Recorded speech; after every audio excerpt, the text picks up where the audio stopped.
Right then, my own Buntag, good morning everybody. Before we go any further, the last clip of the very last video you seen was Sam in the wheelchair being pushed into the hospital. It was a private hospital we had to go to, and I'll just go and show you a foot now. Hold on a minute, we'll just swill it in the water and just see if we can see anything. Right, there it is. I don't know if it's turning out or not, but you can see the wounds on there, severe. Okay then, so yeah, let's get back to the story. Yesterday it was 11 AM it happened, and obviously because we're stuck on the island we couldn't get any medical treatment, and before all the people say, oh, vinegar and everything else, believe me, we tried everything yesterday. Vinegar, tomatoes, lime juice, rum, alcohol. We did all that, and still nothing. The pain was incredibly painful. Not for me, but obviously for Sam. So we're stuck on the island. It was a 2-hour boat ride we got back to the island where we'd started from. So as soon as we got back to the island, we had to have a private car. Got taken straight to a private hospital, and that's where you seen Sam in the wheelchair. We left the hospital at 4 PM in the end, so you know that was the day gone by the time we'd left. Sam had various injections, tramadol, etc. We had to go to the chemist and get creams, pills, things like that, just to make her better. She was still in pain, obviously, but by 3 AM this morning it had finished. The pain had gone, so Sam is now pain-free again at last.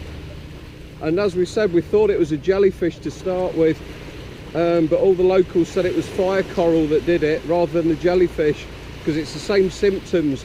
And as we'd looked before, the actual wound, there wasn't any like red streaky spaghetti marks that usually, you know, you associate with jellyfish.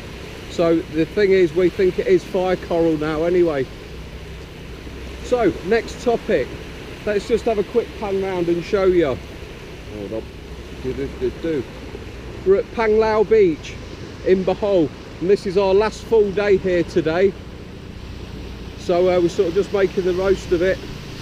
Yeah, last full day, Panglao Beach, Bohol. So we're going back tomorrow, back there.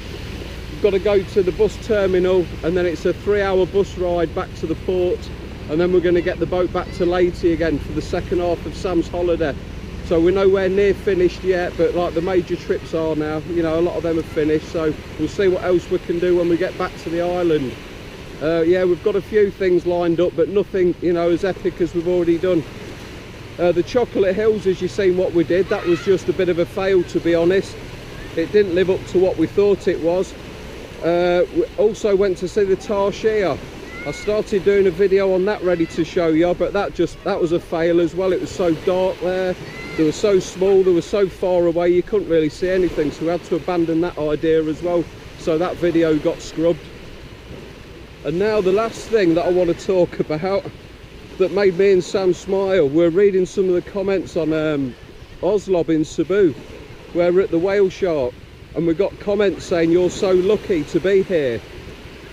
Wrong, not lucky at all.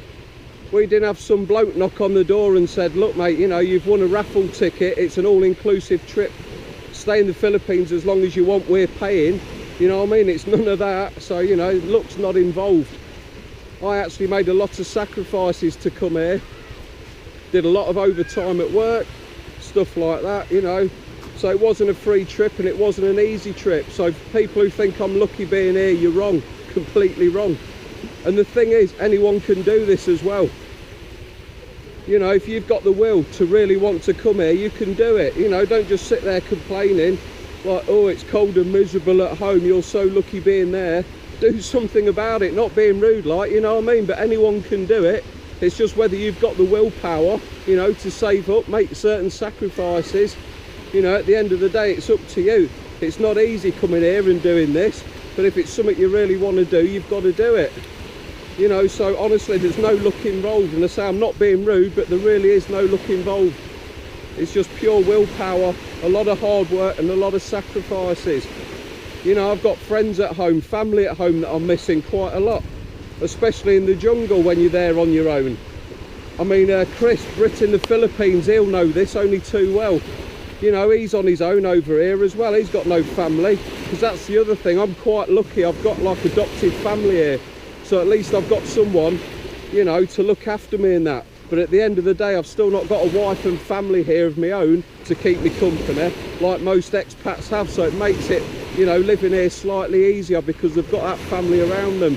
But yeah, Chris Britt in the Philippines, he's in pretty much the same boat, and actually he's probably worse than me, I say, because he's not got his adopted family like I've got here, you know. So anyway, that's my little bit of a rant over, you know. But as I say, let's just have one pan round before we go now, just to show you. Right, this way, we'll go round here, Sam. But look at that, the water's crystal, beautiful, absolutely beautiful. Just a few pump boats and that's it. You've not got the idiots on jet skis going around ruining the scenery, you know what I mean, the peace and quiet. It's just, you know, a few pump boats, few tourists, and that's it. So anyway, if you want to come here, Panglao Beach, Bohol, that's where we are. Last day today, more videos coming soon. So anyway, thank you very much for watching, and I'll see you later. Bye. Bye.